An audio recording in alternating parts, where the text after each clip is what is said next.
bem-vindos ao terceiro dia da 20ª Semana Espírita de Piauí, com o tema Educação e Fé, Realidade do Espírito. De acordo com o espírito Joana de Ângeles, a fé constitui o elemento basilar para a sustentação da vida digna e realizadora. Joana diz ainda que a prece é a salvação da vida. Sem ela, o homem enlouquece. Vamos orar? Senhor Deus, amado Mestre Jesus, nós agradecemos a oportunidade de estarmos recebendo a Semana Espírita de Piauí e rogamos a Ti, Senhor, que nos dê a orientação, a iluminação da mente para que nós possamos, recebendo esse conhecimento, internalizar e colocar em prática. Abençoa, Senhor Jesus, a palestrante da noite e nos permita receber esse conhecimento e que ele haja em nós da forma que seja da sua vontade. Ajuda-nos a caminhar nesse planeta de provas e expiações, estando sempre conosco. Abençoa-nos agora e sempre, que assim seja. E numa linda demonstração de amor e fé, teremos o nosso momento artístico abrilhantado pela querida Nielma, frequentadora da Casa de Guará, em Itabuna, Bahia, e da Sociedade Espírita Lar Feliz, em Ilhéus, Bahia. Com vocês, Nielma. Olá, boa noite, muita paz a todos. Gostaria de agradecer pela oportunidade de estar cantando na Semana Espírita de Piauí e desejar a todos muita paz, muita luz. Um beijo a meus amigos que moram aí, que eu tenho um carinho danado, que tem tempo que eu não vejo, mas eu não esqueço de ninguém, tá? Vamos lá. Vou começar com Chuva de Luz. É o amor que liberta das algemas da dor.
Senhor Jesus, quão grande é o mundo e tantos os caminhos, mas somente o amor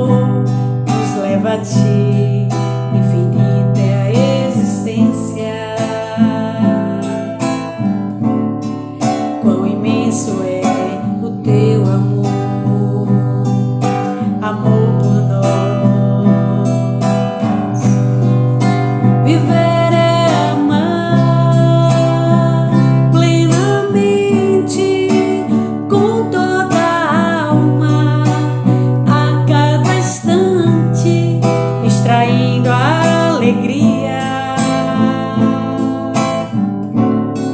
aprendendo a ser o que esperas de nós. Viver é amar plenamente com toda a alma, a cada instante, extraindo a alegria, aprendendo a ser o que esperas de nós. Senhor Jesus, há muitos séculos te buscamos, só agora eu me sinto em ti. Já não basta te buscar, é preciso viver em ti, viver em nós. Viver é amar plenamente com toda a alma, a cada instante, extraindo a alegria, aprendendo a ser o que esperas de nós. Viver é amar plenamente com toda a alma, a cada instante, extraindo a alegria, aprendendo a ser o que esperas de nós. O que esperas de nós. Essa música tem a letra linda. Nielma, total gratidão por toda a iluminação que você nos proporcionou com suas lindas canções. A nossa palestrante da noite, Ileana Matos, é bacharel em Direito e professora de língua portuguesa com especialização em interpretação e produção de texto. Cofundadora do CEP, Centro Espírita Porto da Esperança, em Ilhéus, na Bahia, onde atua como médium, expositora, membro da diretoria e coordenadora de atendimento fraterno. O tema de sua palestra será Fé e Vida Psíquica, Saúde para a Alma. Com vocês, Ileana Matos.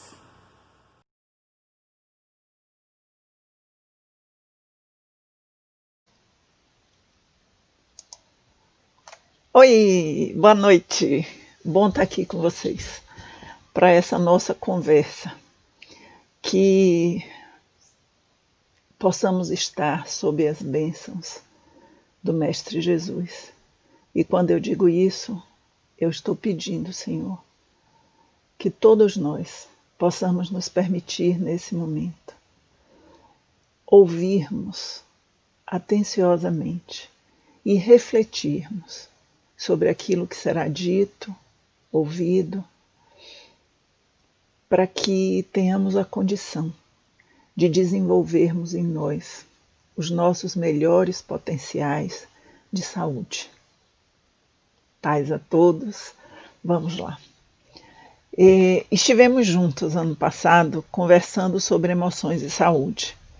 Esse ano a gente agrega algo, né, a um tema semelhante, tratar de saúde, que é a fé. E aí estamos aí com o tema deste ano, Fé e Vida Psíquica, Saúde para a Alma. Muito bem, eu acabo sempre fazendo uma escolha didática, né? Professora. Então, busquei trazer para lembrar para a gente a definição de fé mais geral, aquela que está aí no senso comum, e temos aqui fé, do latim fide, que remete, desculpem, cadê o slide que não está aí, olha ele, que remete a uma atitude de fidelidade. É a adesão de forma incondicional a uma hipótese que a pessoa passa a considerar como sendo uma verdade, sem qualquer tipo de prova ou critério objetivo de verificação, pela absoluta confiança que se deposita nesta ideia ou fonte de transmissão. Ou seja, essa minha adesão de forma incondicional vai se dar ou porque eu depositei uma confiança numa determinada ideia, ou porque mesmo que eu não deposite confiança, não tenha certeza ainda daquilo que está sendo propagado, dito, enfim, mas eu deposito confiança em quem está transmitindo, na fonte de transmissão, na pessoa, por exemplo, que está me dizendo aquilo. Eu acredito em você, então eu acredito que o que você está dizendo é verdade, né? O argumento de autoridade. Muito bem. E aí, a gente vai sair daí para mergulhar direto no Evangelho segundo o Espiritismo, mergulharmos direto nas lições e reflexões que Kardec nos permite acerca da fé. Para essa nossa reflexão, lá no capítulo 19, obviamente, né, Evangelho, Kardec nos trouxe Jesus. E está aí posta a passagem, e eu antes queria dizer o seguinte: essa passagem, que eu coloquei aí apenas um trecho, né, de São Mateus, é aquela em que um pai pede a Jesus que cure seu filho lunático. Aliás, primeiro ele pede aos apóstolos que curem o seu filho. Como os apóstolos não conseguem, então ele se dirige a Jesus, informa que eles não tinham conseguido e pede que Jesus então faça isso. E é aquele momento em que Jesus se refere a nós como uma raça de incrédulos e que questiona até quando estará entre nós. Jesus cura o jovem e depois disso os seus discípulos vão ter com ele. E é esse trechinho final que eu coloquei aí para a nossa reflexão. Olha só. Os discípulos vieram então ter com Jesus em particular e lhe perguntaram: por que não podemos nós outros expulsar esse demônio? E aí Jesus responde para eles nesses termos: por causa da vossa incredulidade. Pois em verdade vos digo, se tivesseis a fé do tamanho de um grão de mostarda, diríeis a esta montanha: transporta-te daí para ali, e ela se transportaria, e nada vos seria impossível. E a partir então desse trecho é que Kardec nos faz pensar sobre acepções de fé, né? E vamos aí para as reflexões que Kardec faz conosco. Veja bem, confiança, lá estou eu aqui, sem passar o slide, pronto. Confiança em suas próprias forças, tornando o homem capaz de executar coisas materiais que não conseguem fazer quem duvida de si. Olha só, que está aí nessa ideia que Jesus passa para a gente. Se tivesseis a fé do tamanho de um grão de mostarda, diríeis a esta montanha: transporta-te daí para ali, e ela se transportaria. E, obviamente, que essa montanha, né, de que falava Jesus não diz respeito a uma montanha física, mas, como nos esclarece Kardec, são as nossas questões morais, as nossas questões emocionais, a quantidade de resistência que nós trazemos em nós, a quantidade de rigidez que trazemos em nós. Vou colocar aí o nosso interesse pessoal, que a gente não consegue fazer diminuir para que tenhamos mais proximidade com o ser perfeito que nós queremos ser. E aí vamos notar então que tanto essa confiança na nossa própria força, nos fazendo capazes de coisas que quem não tiver essa confiança não vai duvidar, como a confiança que se tem na realização de alguma coisa, certeza de atingir um determinado fim. Está aqui um outro sentido.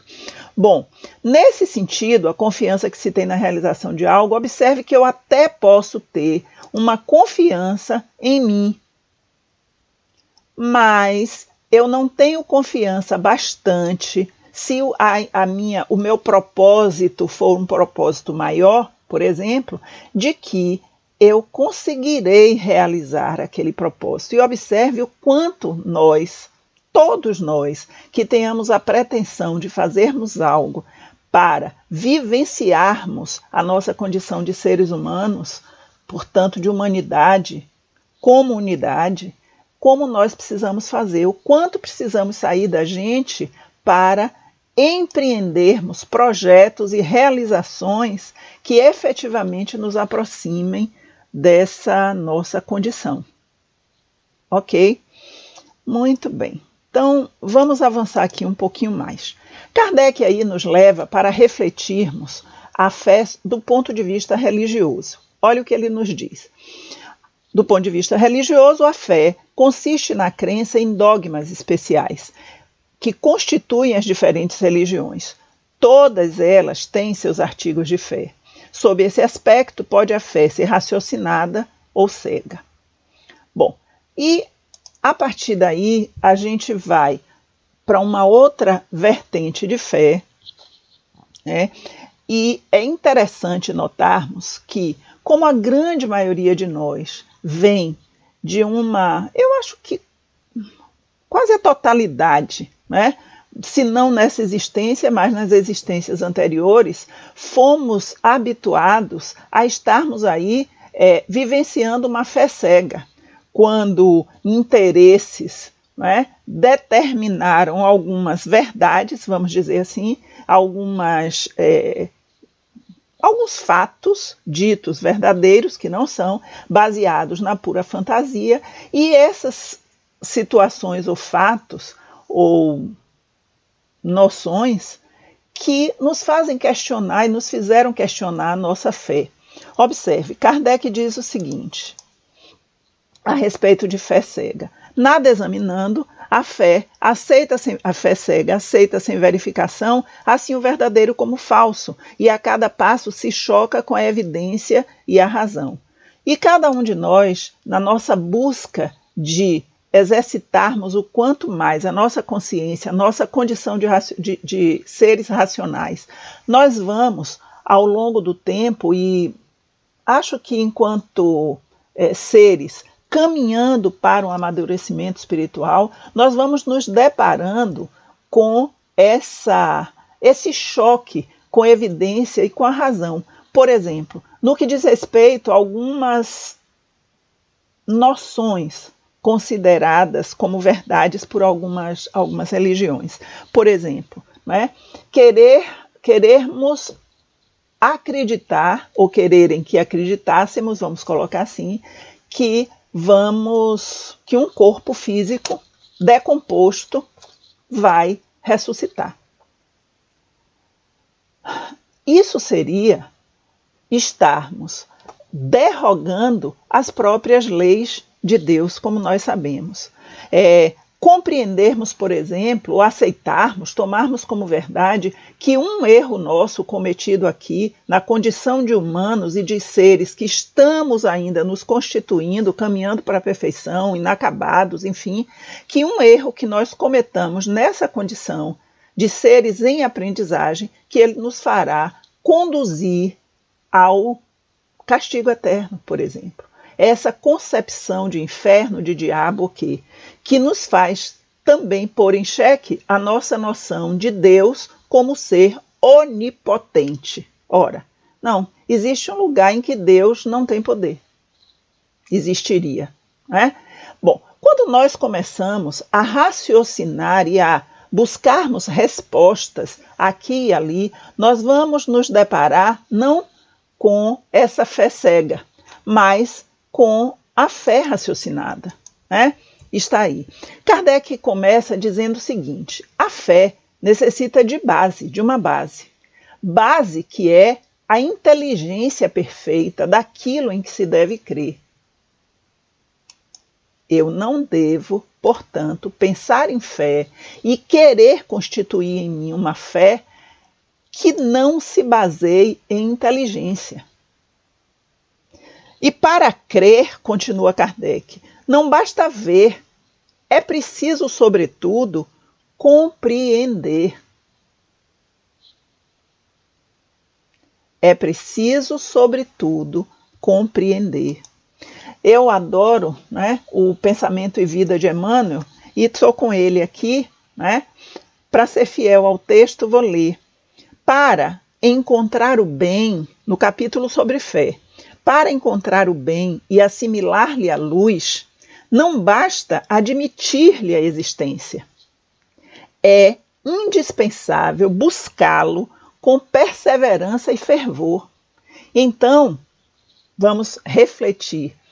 Essa ideia de fé que nós precisamos desenvolver em nós é a ideia da fé que vai se constituindo a partir da nossa inteligência, da nossa capacidade de compreensão.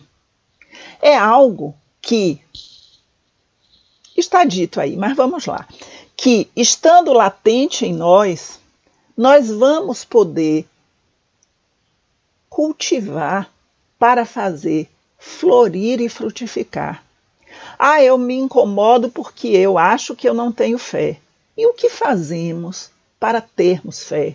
Nós estamos, como diz Emmanuel, perseverando com fervor em busca dessa fé, não só olhando para o bem que eu sei que existe. Eu sei que existe um Deus. O Deus. Mas eu fico daqui e ele de lá. E eu não me movo na sua direção. É isso? E eu quero desenvolver a minha fé? Vejamos. Kardec segue nos dizendo o seguinte. Fé inabalável, e observem que isso está não só no capítulo 19, né, lá no item 7, mas essa máxima de Kardec, ela está lá na apresentação do Evangelho segundo o Espiritismo, dizendo para a gente, quando a gente abre o livro, olha só, olha o que a gente tem que fazer. Nós precisamos ler esse livro, fortalecendo a nossa fé à luz da razão. Olha o que está escrito.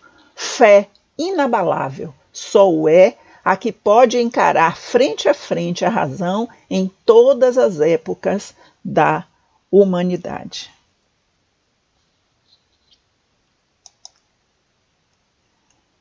Encarando a nossa fé com a nossa capacidade de reflexão, de raciocínio, nós vamos tendo condição de deixarmos de lado determinadas noções e fortificarmos e solidificarmos em nós outras tantas. Nesse sentido, Emmanuel, no livro Consolador, deixa eu buscar aqui, nos dá a seguinte lição. Olha o que ele nos diz.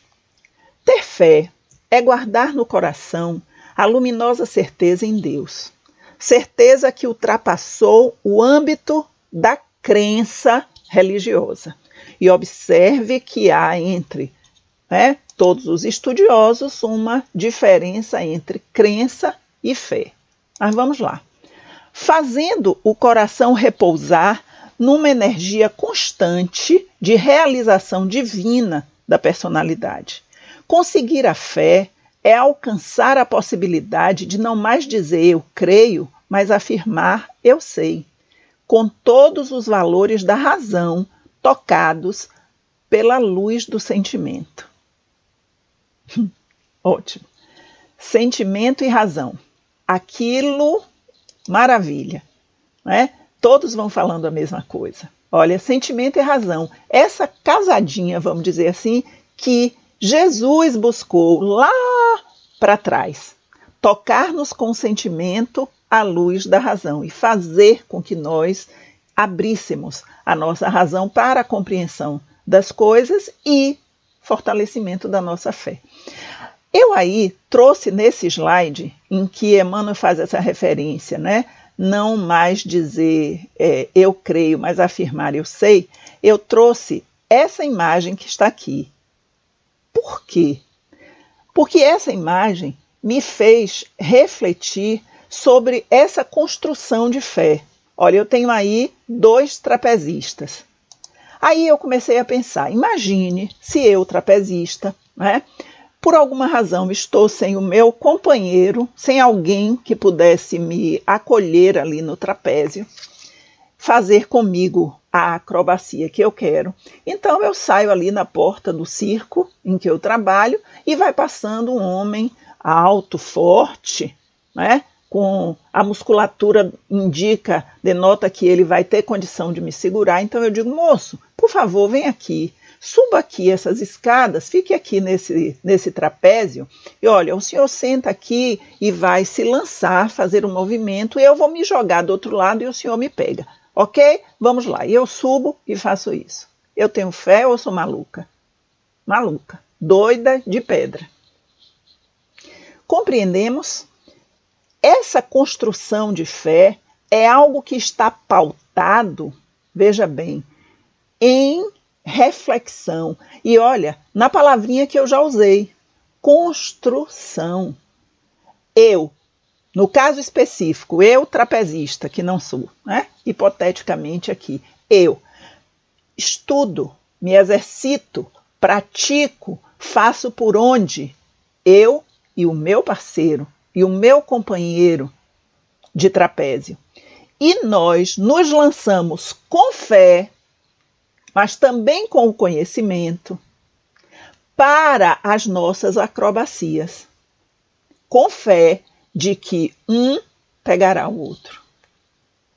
Não no escuro absoluto das situações. E nesse sentido, por exemplo, fica muito... Bom, antes de ir para o que eu ia dizer, eu estou me lembrando aqui de William Crookes. Né? Outro dia eu estava lendo, eu acho que a colocação de Emmanuel, né? Não sei, eu creio. Se não estou fazendo confusão, foi Crookes quem disse isso, né? Quando chamado pela Royal Society of London para que fosse um dos detratores daquelas verdades espíritas que estavam surgindo. Na verdade, quando ele foi, quando experimentou, quando constatou essas verdades, olha, estudou, constatou, se certificou, voltou e disse aos membros da sociedade, né?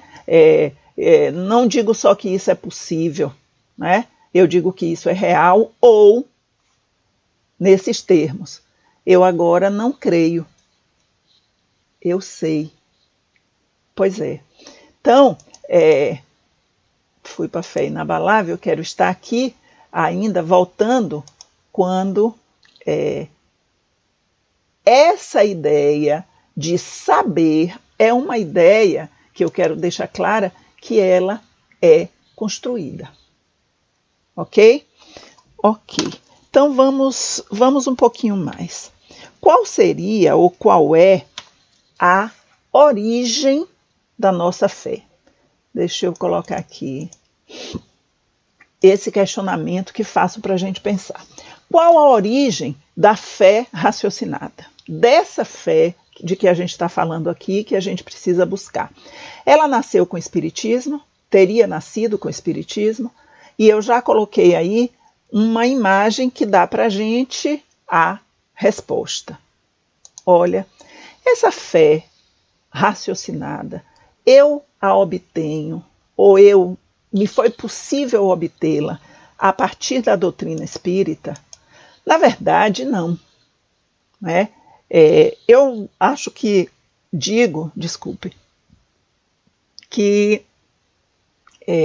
que Kardec vivifica em nós essas noções do Evangelho, né? Como o Emmanuel disse, mostrando que Jesus tocava o sentimento e que nos levava a entender as lições que ele estava nos proporcionando. Mas Jesus fez isso lá atrás. Essa fé raciocinada vem dele. Né? Vem dele, e eu trouxe para a gente aqui umas passagenzinhas do Evangelho para nós nos darmos conta do quanto isso é verdade e de que às vezes isso pode passar batido e que a gente não se dá conta de fato de tudo que a gente lê. E se a gente fosse mais atencioso em relação às coisas que Jesus já nos disse desde 2000 anos atrás, nós não teríamos desviado do caminho, né, por conta de atender a interesses tais ou quais, e já poderíamos estar um pouquinho mais adiante aí na nossa caminhada de evolução. Bom, então olha só.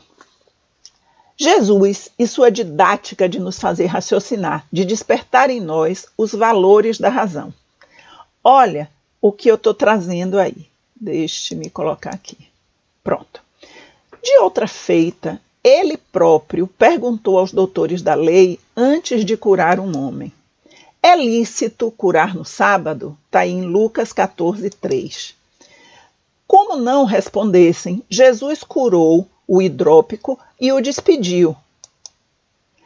Depois, ele volta a inquiri-los, a fim de conscientizá-los de que acima da letra morta há uma interpretação racional e inteligente. Jesus querendo que a gente se dê conta da necessidade de exercermos a nossa condição de seres pensantes, racionais. E aí está aqui. Vamos lá. Opa! Qual de vós, o que, caindo-lhe num poço, em dia de sábado, o jumento ou o boi, não o tire logo? E estou eu aqui com a minha carinha. Olha, é ou não é? E aí a gente vai um pouquinho mais. Qual de vós é o homem que, pedindo-lhe pão, o seu filho, lhe dará uma pedra? E pedindo-lhe peixe, lhe dará uma serpente? Se vós, pois, sendo maus, sabeis dar boas coisas aos vossos filhos, quanto mais vosso Pai que está nos céus dará bens aos que lhes pedirem.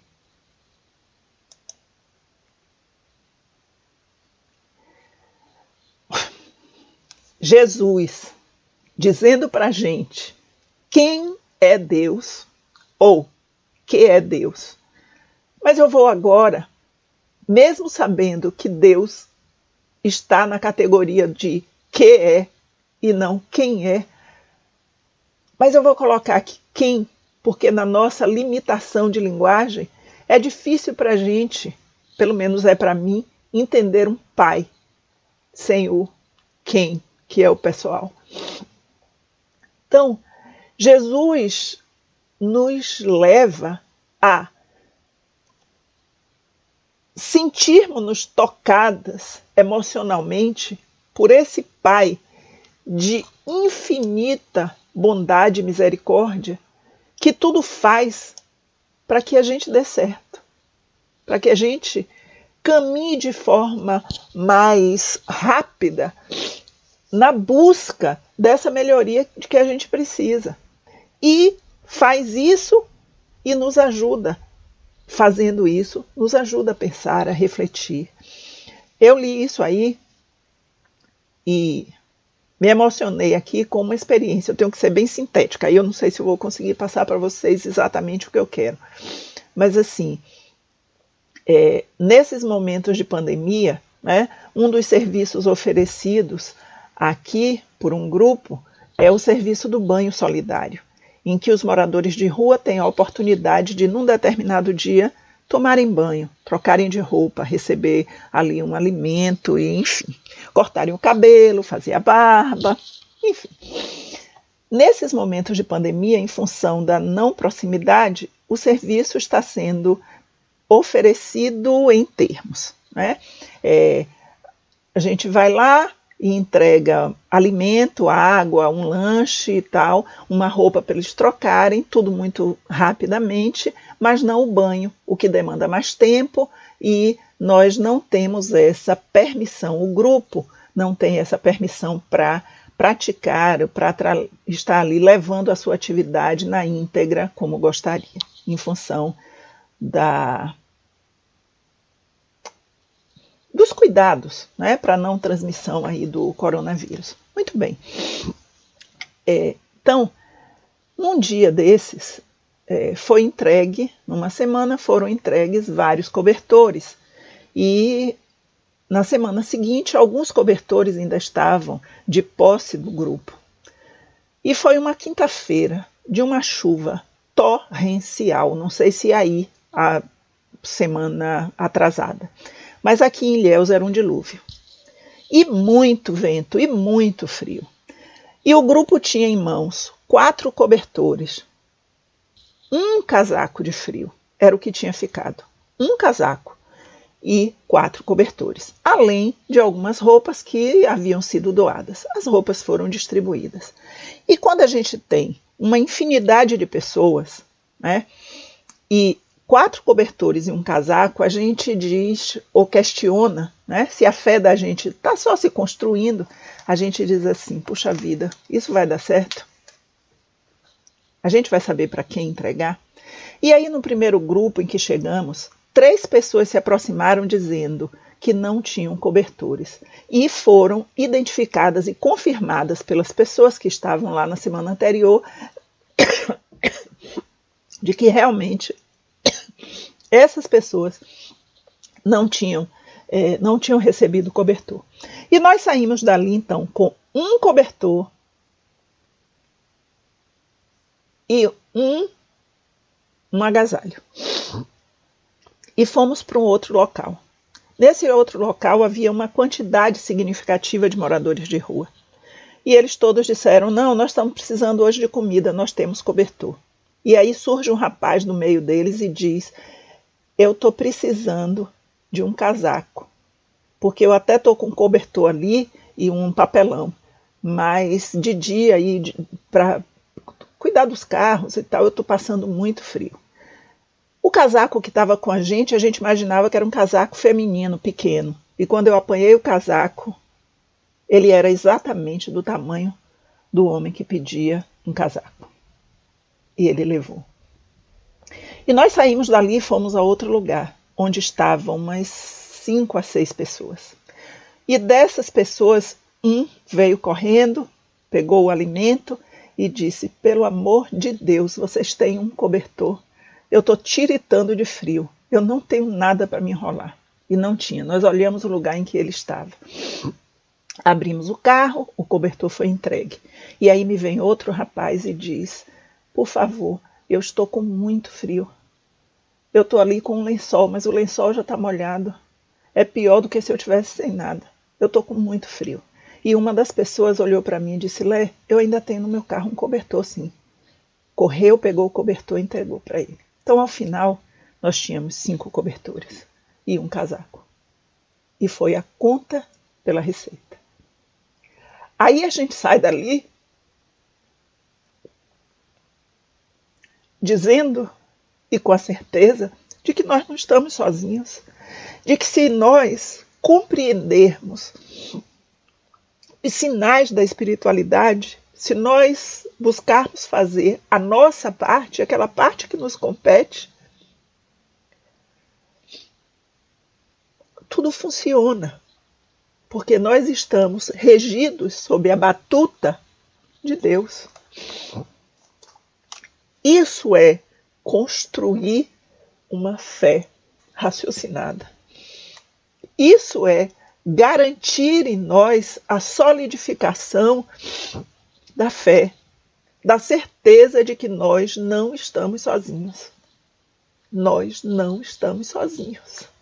Que bom! E nós precisamos dizer isso para nós sempre. Nós não estamos sozinhos. Desculpa, eu sou chorona. Muito bem. E deixa eu colocar vocês ainda com isso aí, né? Essa mensagem de Jesus que nos conforta e que nos diz quem nós somos. Lembrei agora daquilo que vai no pneu no caminhão, pneu não, na traseira dos caminhões, né? Irmão de Jesus e filho de Deus, é o fraco. Esses somos nós, fortíssimos. Muito bem.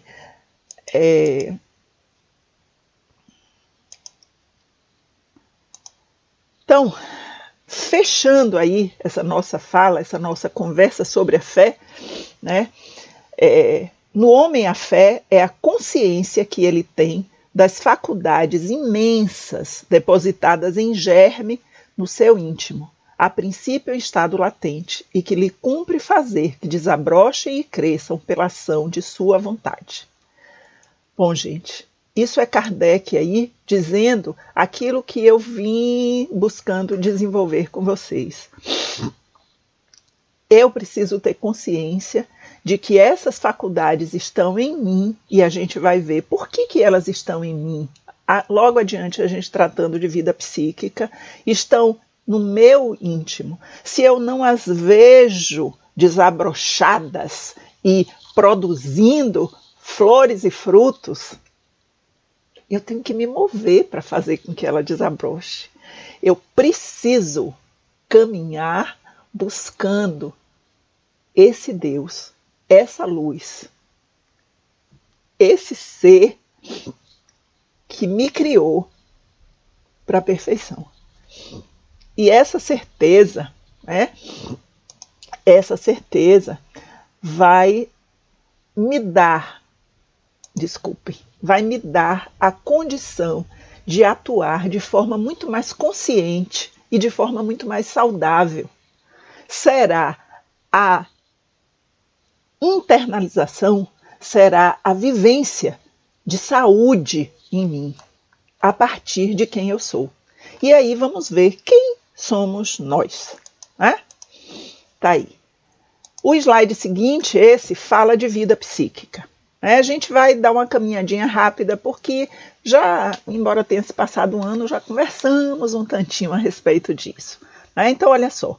Os sentimentos, as emoções e os pensamentos constituem a psique do ser, onde o espírito encontra o seu centro de manifestação até o momento da sua conscientização plena.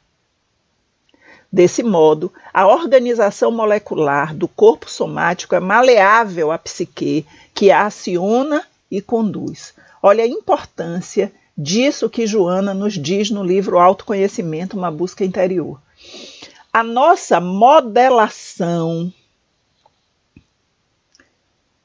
do nosso corpo físico, do nosso corpo somático, essa modelagem que sou eu, ela está sujeita à minha psique. É a minha psique que aciona e que conduz. A gente já viu isso. Olha, são as minhas necessidades de ordem espirituais, aquelas que me constituem enquanto espírito, que fazem com que, por exemplo, meu corpo físico seja modelado do jeito que ele é, quando do meu nascimento. Ok? Eu venho com uma genética determinada pelas minhas necessidades que estão aqui em função daquilo que eu sou, daquilo que me constitui. Bom, e aí eu busquei, num livro que eu estou lendo, ele estava por aqui, mas como eu sou meio perdidinha, ele está bem aqui. Olha, O Caminho da Autotransformação, de Eva Pierrakos. Muito bem, então eu fui buscar aí o que vai nos fazer aqui só dar uma pincelada nessa nossa constituição. E usando o discurso do Guia de Eva e o livro aí, portanto, nós vamos falar disso. Vamos lá.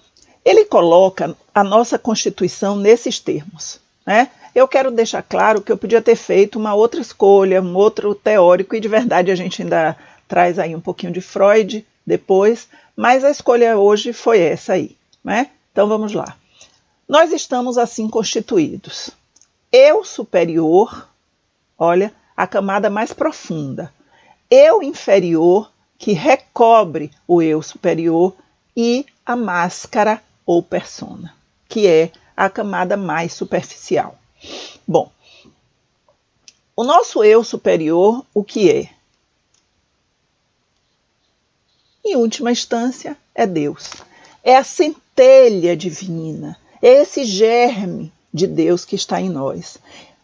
Deus, essa centelha divina, é livre, é espontâneo, é criativo, é amoroso, é generoso, é onisciente, é capaz de alegria e felicidades infinitas. Em essência, olha, e que bom, para nossa alegria, isso aí somos nós.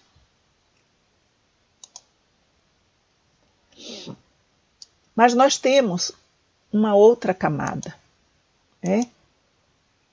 É o eu inferior que está aqui. Eu inferior. É uma camada que recobre o eu divino. Está dito lá, mundo oculto de egocentricidade. Ainda contém emoções e pensamentos negativos, impulsos de medo, de ódio, de crueldade. Tudo aquilo que acabou por fazer parte de mim, mas que não sou eu. É aquela parte de que eu tenho que me livrar, que está centrada no meu ego, centrada no meu interesse pessoal, naquilo que me faz ver-me como centro do universo. Primeiro eu, segundo eu, depois eu e ainda, e só então, quando é o caso, deito olhos para outras pessoas. E quando eu coloco eu, nesse universo do eu estou colocando eu, você, cada um que possa estar me ouvindo, e todas as pessoas no seu círculo mais estreito, nem vou colocar de relação familiar, vou colocar o seu círculo mais estreito de relação amorosa. Porque aí a gente quer apenas, quando somos assim, ou assim ainda estamos, eu quero apenas para mim e para os meus, tudo.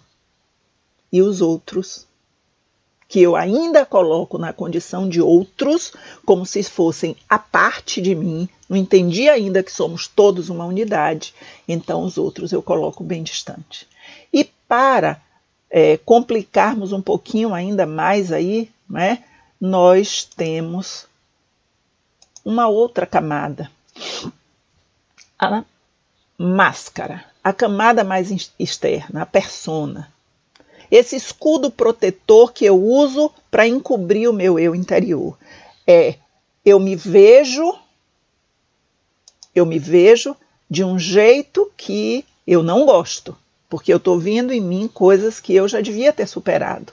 Então eu crio uma máscara, aquilo que eu gostaria de ser. Só que tem um problema aí. Como isso não é, em algum momento vai aparecer que não é. Então eu fico achando que eu estou me mostrando para as pessoas de um jeito, mas as pessoas estão me enxergando, pelo menos parte delas, exatamente do jeitinho que eu sou. Sabe aquela imagem da internet? O gatinho diante do espelho vendo-se um leão?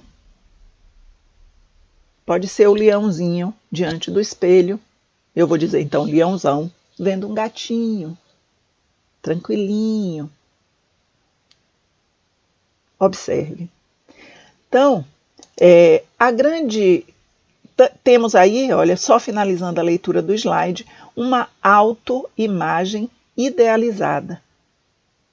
E a gente precisa se libertar disso. Porque eu lembro sempre Hamed, a gente lembrou dele aí ano passado, né? O que não pode ser visto, não pode ser mudado. Se eu não vejo os aspectos negativos que estão em mim, aquilo de que a montanha que eu preciso transportar de mim e fazê-la, olha, se desintegrar. Se eu não vejo isso, como que eu vou mudar? Como que eu vou usar a minha vontade, a minha determinação a meu serviço para ser uma pessoa melhor do que isso que eu aparento? Pensemos nisso. E pensando nessa constituição, nessa nossa estrutura e naquilo que nós somos interiormente, Eu sou centelha divina. Eu tenho só uma determinação da qual eu não poderei escapar. Qual é essa determinação? A perfeição.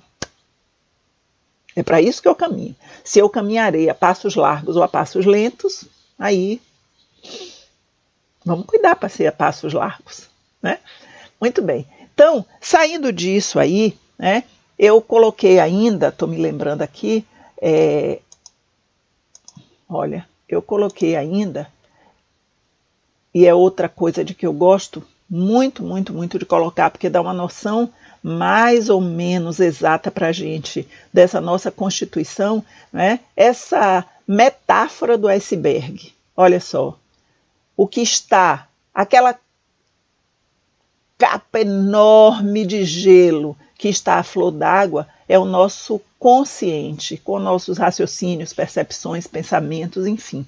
Isso que a gente acha que é a gente. Olha, eu sou isso aqui. Olha, quão grande é um iceberg. Né? Se a gente pensar então no Titanic, que chegou ali, enorme, enorme, chegou ali, ficou parecendo uma coisinha de nada, o grãozinho de mostarda, bateu lá e se desarrumou todo. Pense agora em toda essa extensão que aqui está. Então, essa extensão toda aqui é o nosso inconsciente. É aquilo que está em mim, que me impulsiona a agir como eu ajo e que está no meu inconsciente, que eu preciso ver, porque se eu não tomo consciência dele, eu continuo agindo em determinados momentos como eu não quero agir. E nós queremos o quê? Precisamos alcançar a nossa saúde. Essa saúde integral de que Joana nos fala tanto. A saúde integral a que Dr. Range nos incita e concita sempre. Então vamos lá, vamos ver o que é que Joana de Ângeles nos diz ainda no livro Autoconhecimento, uma busca interior a respeito de saúde. Ela diz o seguinte: a verdadeira saúde não se restringe apenas à harmonia e ao funcionamento dos órgãos. Possuindo maior extensão, que abrange a serenidade íntima, o equilíbrio emocional e as aspirações estéticas, artísticas, culturais e religiosas. Então, assim, observe, a harmonia e funcionamento dos órgãos. Gente, desculpa, acho que eu esqueci de passar o slide para vocês lerem. A verdadeira saúde não se restringe apenas à harmonia e ao funcionamento dos órgãos. Possuindo maior extensão, que abrange serenidade íntima, equilíbrio emocional, aspirações estéticas, artísticas, culturais e religiosas. Pois é, então observe, não só harmonia e funcionamento dos órgãos, mas serenidade íntima, equilíbrio emocional. E eu estou me lembrando aqui de uma historinha que eu li faz um tempinho, mais recentemente eu a ouvi, então me veio agora. Observe, é a história de um sábio. Na verdade, de dois jovens e um sábio. A gente vai focar nos dois jovens. Bom, a história começa com um sábio que tinha o poder de prever o futuro das pessoas e era muito buscado. E aquilo o incomodava muito, porque ele dizia: o futuro não é certo, o futuro não é rígido. Mas as pessoas queriam saber o futuro. Então ele um dia foge e se embrenha e vai, olha a simbologia, para o coração da floresta, o sábio. E lá ele permanece vivendo e consegue alguma paz porque não foi encontrado pelas pessoas. Só que um dia dois jovens entram na floresta para caçar o quê? E acabam demorando um pouco mais e se perdem, não sabem mais voltar e anoitece. E eles, na busca de saírem da floresta, acabam se embrenhando cada vez mais até que vem uma luzinha lá adiante, o coração da floresta, o sábio. Bom, e eles procuram esse lugar. Quando eles chegam lá, qual a surpresa? Lá estava o sábio diante deles. Criancinha, eles o tinham visto e identificaram. Aí está o sábio. E não resistiram a perguntar sobre o seu futuro. O sábio voltou a dizer: o futuro é incerto. e não queria. Então, olha, deixa isso para lá, amanhã de manhã tá claro, vocês vão saber o caminho de volta, voltam para as suas vidas e tal, sem problema. Mas os meninos insistiram e ele acabou dizendo, tá bom, você vai se tornar rei. Dentro de 1 ano, você vai se tornar rei. E você, infelizmente, estará morto. Os 2 saíram de lá.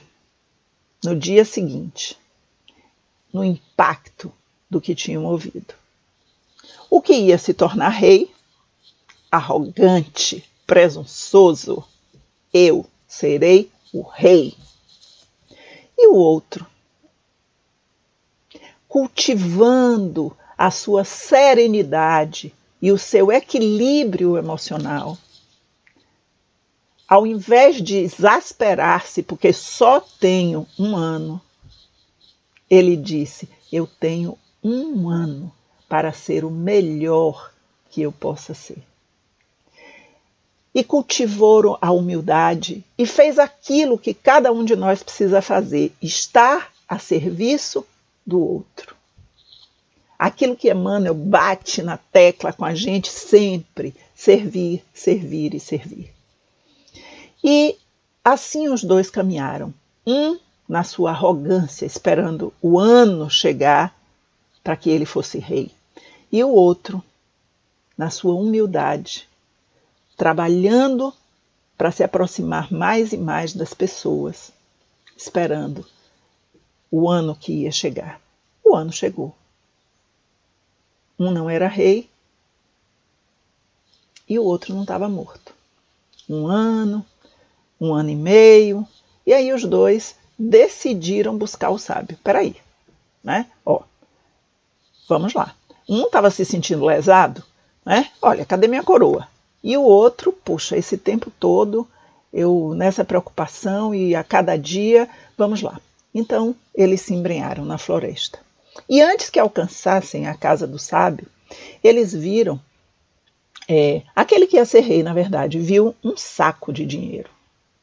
E eu já não me lembro exatamente as circunstâncias, mas o fato é que aquela pessoa que tinha roubado aquele saco de ouro, não era dinheiro, era ouro, né? Essa pessoa voltou e viu que o sujeito havia pegado o seu saco de dinheiro e entrou em luta com ele. Quando o amigo, aquele que estaria morto, viu o seu amigo ali numa luta, ele entra na luta, consegue libertar o amigo e não me lembro mais o que aconteceu com o ladrão, mas o fato é que o jovem sai dali com um ferimento, mas não é um ferimento grave, que o levasse à morte, era um talho ali no braço. Okay. Bom, os 2 vão para a casa do sábio. E lá então questionam o sábio. Olha, o senhor disse que eu seria rei, que ele estaria morto, já se passou 1 ano e meio, eu não sou rei, ele não está morto, e aí? E o sábio diz, vocês não me ouviram. Eu disse a vocês que o futuro não é rígido. Eu disse a vocês que há uma flexibilidade. Você apontou para o jovem que seria o rei. Eu disse a você que você seria rei. E você saiu daqui tão arrogante, tão presunçoso, que a única coisa que restou dessa sua destinação de luz para ajudar os outros, para fazer pelas pessoas, foi um saco de ouro que você encontrou na floresta. E você, meu jovem, que não tinha uma destinação tão boa, conseguiu nesse ano exercitar humildade, conseguiu deitar os seus olhos não para você, sair de você e fazer pelos outros, de tal modo que da sua destinação infeliz, que seria jovem ainda perder a vida, a existência, só lhe restou um talho no braço. Mais nada. Nós precisamos nos conscientizar, portanto, de que a nossa saúde emocional, a nossa saúde espiritual precisa ser resultado das nossas forças psíquicas a nosso serviço, cultivando a nossa serenidade, o nosso equilíbrio emocional, né?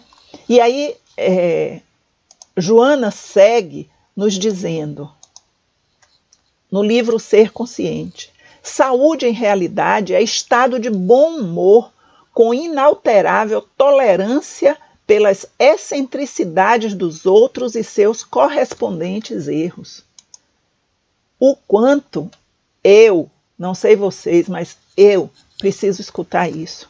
Eu preciso fazer um cartelzinho com essas palavras e colocar diante de mim. Inalterável tolerância pelas excentricidades dos outros e seus correspondentes erros. E destacar a palavra tolerância. Emmanuel tem um capítulo no Pensamento e Vida dedicado à tolerância, dizendo que a tolerância está na base de todas as nossas realizações no bem. É mais ou menos assim, como o livro está aqui, deixa eu ver. Vive a tolerância na base de todo progresso efetivo. São essas as exatas palavras de Emmanuel. A tolerância é a base do amor. Eu preciso amar incondicionalmente. Eu acho que isso vai cair do céu? Não vai. Então, antes, e a natureza não dando saltos, eu não vou amar incondicionalmente. Eu vou aprender a amar. E antes disso, de que eu esteja já amando, gostando, amando, eu preciso tolerar as pessoas, com as suas diferenças, com aquilo que para mim é uma excentricidade, ou não. Pode ser que o outro veja que o meu jeito aqui é um jeito excêntrico de ser. O fato é que esse chamado de Joana nos alerta, como tantos outros, a essa mudança que nós precisamos empreender em nós. E no livro Desperte, Seja Feliz, ela segue nos dizendo: a saúde desse modo, além de decorrer dos compromissos kármicos em pauta, resulta das ondas mentais elaboradas e mantidas. Oi! Olha a historinha dos dois jovens e o sábio. Aí, olha, compromissos kármicos, ondas mentais elaboradas e mantidas. Não só uma coisa, não só a outra coisa, mas a conjunção das duas que faz com que, olha, o nosso direito ao livre-arbítrio determine como e quanto nós caminhamos. Essa nossa saúde emocional, essa nossa saúde espiritual, a minha saúde integral depende de tudo que está posto como meu compromisso, mas depende diretamente da minha estrutura mental, das minhas ondas mentais, daquilo que eu elaboro e daquilo que eu mantenho em mim, das mudanças que eu consiga empreender, das montanhas que eu consiga transportar. Vamos lá. Deixa eu fazer aqui a transição. Pronto. Aí. A saúde mental somente é possível, nos diz Joana, quando o self, o meu eu, estruturado em valores éticos nobres, compreende a finalidade precípua da existência humana, direcionando os seus sentimentos e conhecimentos em favor da ordem, do progresso, do bem-estar de toda a sociedade.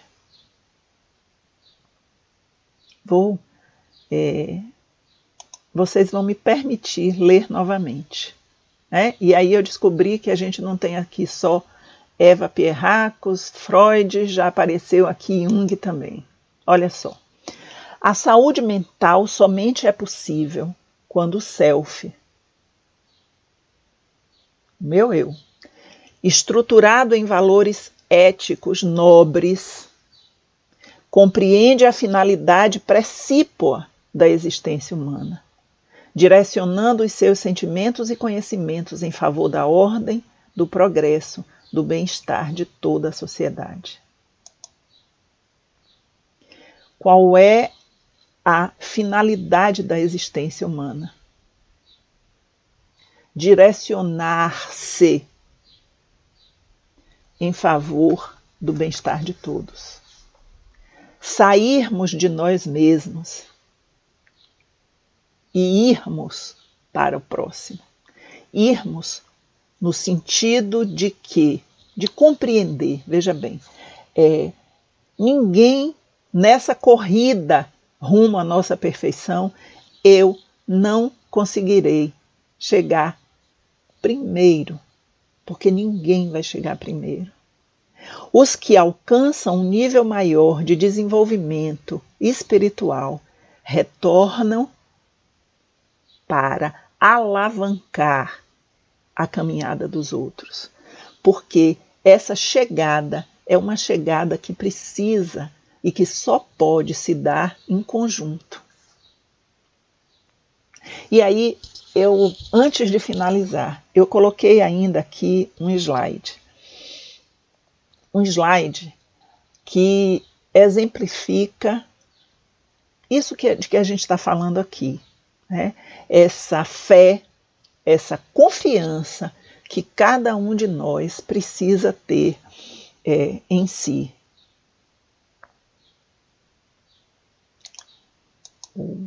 Tá aqui. Eu não sei se vocês já ouviram falar sobre Jean-Dominique Bauby. Para os íntimos, não era o meu caso, óbvio, Jean-Dominique. Essa primeira foto que eu coloquei aí, eu coloquei para a gente ter uma ideia do jeitinho dele, né? Eu não sei se ele estava numa pista, numa autopista, com os filhos na moto, né? Um na garupa, o outro ali na frente. Eu não sei se ele só os colocou aí para tirar essa foto, estavam aí em casa, o quê? Seja lá como for, essa foto denota um espírito, um jeito de ser. Algumas pessoas nem sentam numa moto.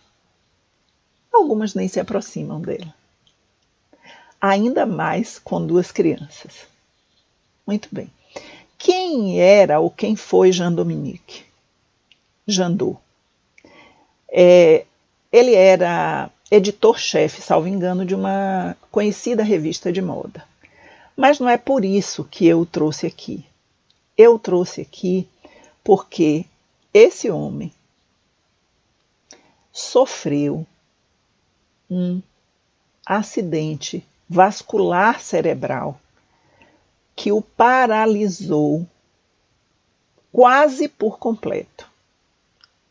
Se fosse com um de nós estaríamos dizendo, nos paralisou completamente. E eu vou dizer por que a gente diria isso. E por que para ele eu disse quase. Olha só. Passado o acidente no hospital e feitos os exames, o que é que se identificou? De todo o seu corpo físico, este homem movia apenas o olho direito. Só e mais nada. O olho direito.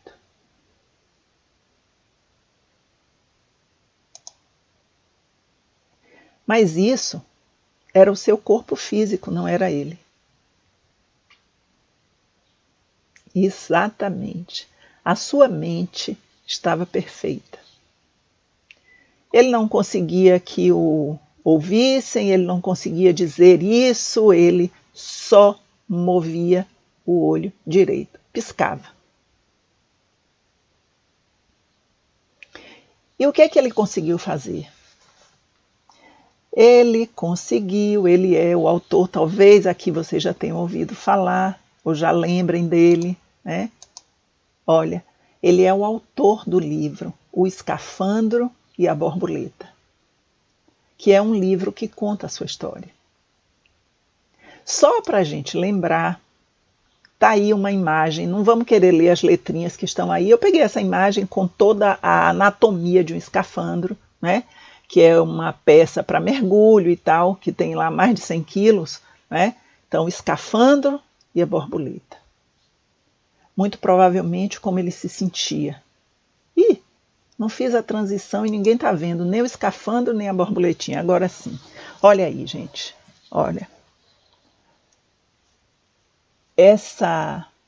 Só isso aqui, só esse capacete pesa toneladas, mais uma estrutura também em bronze, o que quanto mais pesado, melhor para que o mergulhador pudesse afundar. E ele escreveu esse livro. Esse livro que se a gente não puder ter acesso ao livro, a gente pode ter acesso pelo YouTube ao filme, O Escafandro e a Borboleta. Aí vocês vão me dizer, mas como em nome de Jesus, esse homem que você está dizendo que só mexia o olho direito, conseguiu escrever um livro? Pois é, porque teve um dia que ele disse, eu tenho que parar de ter pena de mim mesmo, porque afinal de contas eu tenho a minha imaginação, a minha memória e o meu olho direito. E usando a sua imaginação e a sua memória e o seu olho direito e a boa vontade de alguém, olha, ele conseguiu escrever um livro.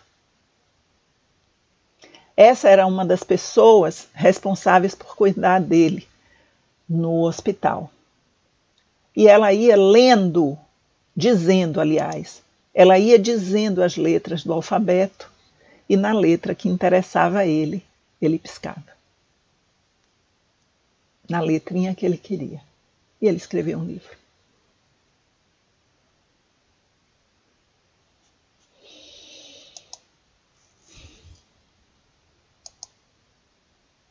Fé. Fé, determinação, vontade. Então, como eu dizia, nós precisamos nos assenhorear de quem nós somos. Nós precisamos saber que o nosso ideal, que o ideal humano é sermos humanos, na plenitude da vivência dos valores, das virtudes e da sabedoria.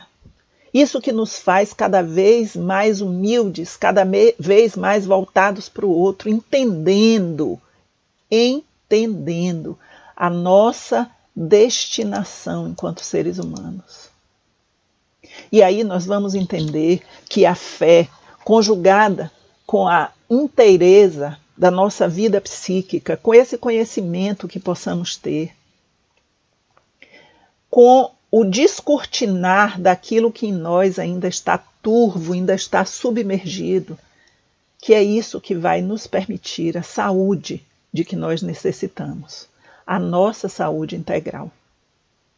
E é nessa disposição que eu me despeço de vocês, agradecendo imensamente pelo convite que vocês me fizeram e pela oportunidade que me deram de refletir um pouquinho mais sobre a minha fé, sobre essa construção que eu venho fazendo, sobre o quanto mais eu estou precisando fazer e sobre como é muitíssimo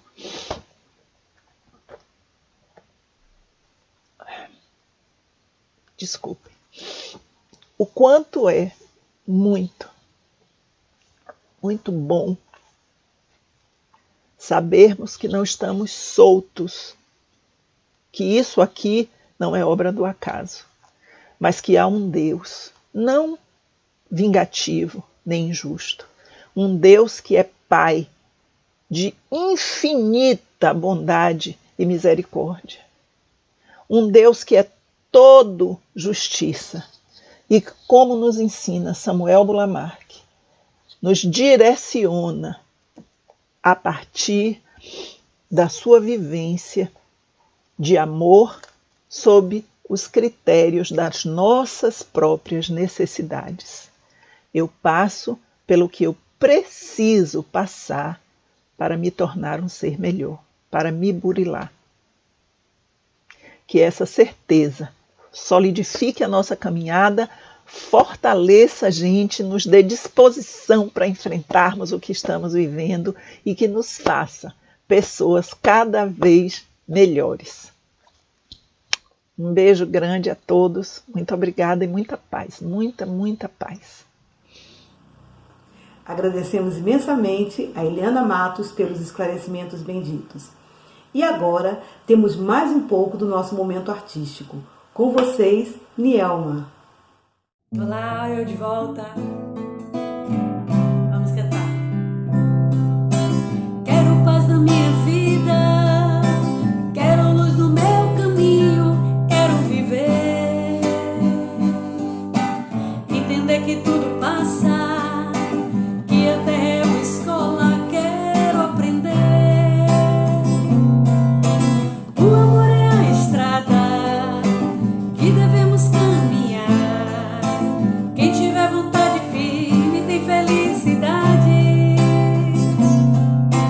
Vem viver a emoção, dê a mão, vamos seguir. Quem quiser um tempo novo tem que ter bondade.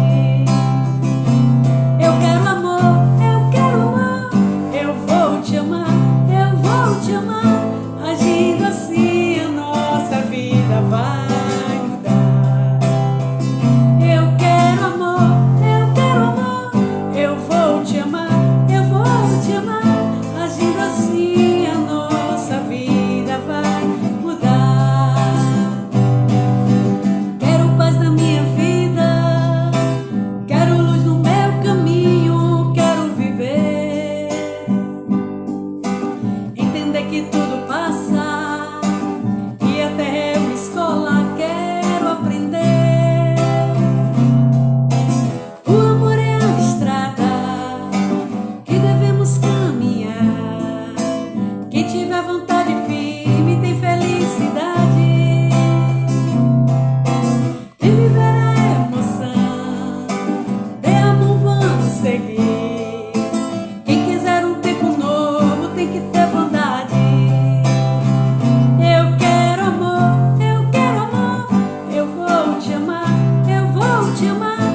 Agindo assim a nossa vida vai mudar.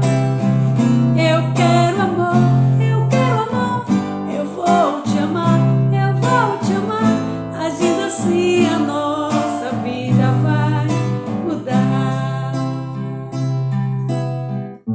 Vou terminar minha participação com essa música, que é um canto de esperança, né? Vamos lá. Ontem um menino que brincava me falou que hoje é semente do amanhã. Para não ter medo que esse tempo vai passar, não se desespere, não pare de sonhar. Nunca se entregue, nasça sempre com as manhãs. Deixa a luz do sol brilhar no céu do seu olhar. Fé na vida, fé no homem, fé no que virá. Nós podemos muito, nós podemos mais. Vamos lá fazer o que será. Vamos lá fazer o que será. Ontem um menino que brincava me falou que hoje é semente do amanhã. Para não ter medo que esse tempo vai passar, não se desespere, não pare de sonhar. Nunca se entregue, nasça sempre com as manhãs. Deixa a luz do sol brilhar no céu do seu olhar. Fé na vida, fé no homem, fé no que virá. Nós podemos muito, nós podemos mais. Vamos lá fazer o que será. Vamos lá fazer o que será. Vamos lá fazer o que será.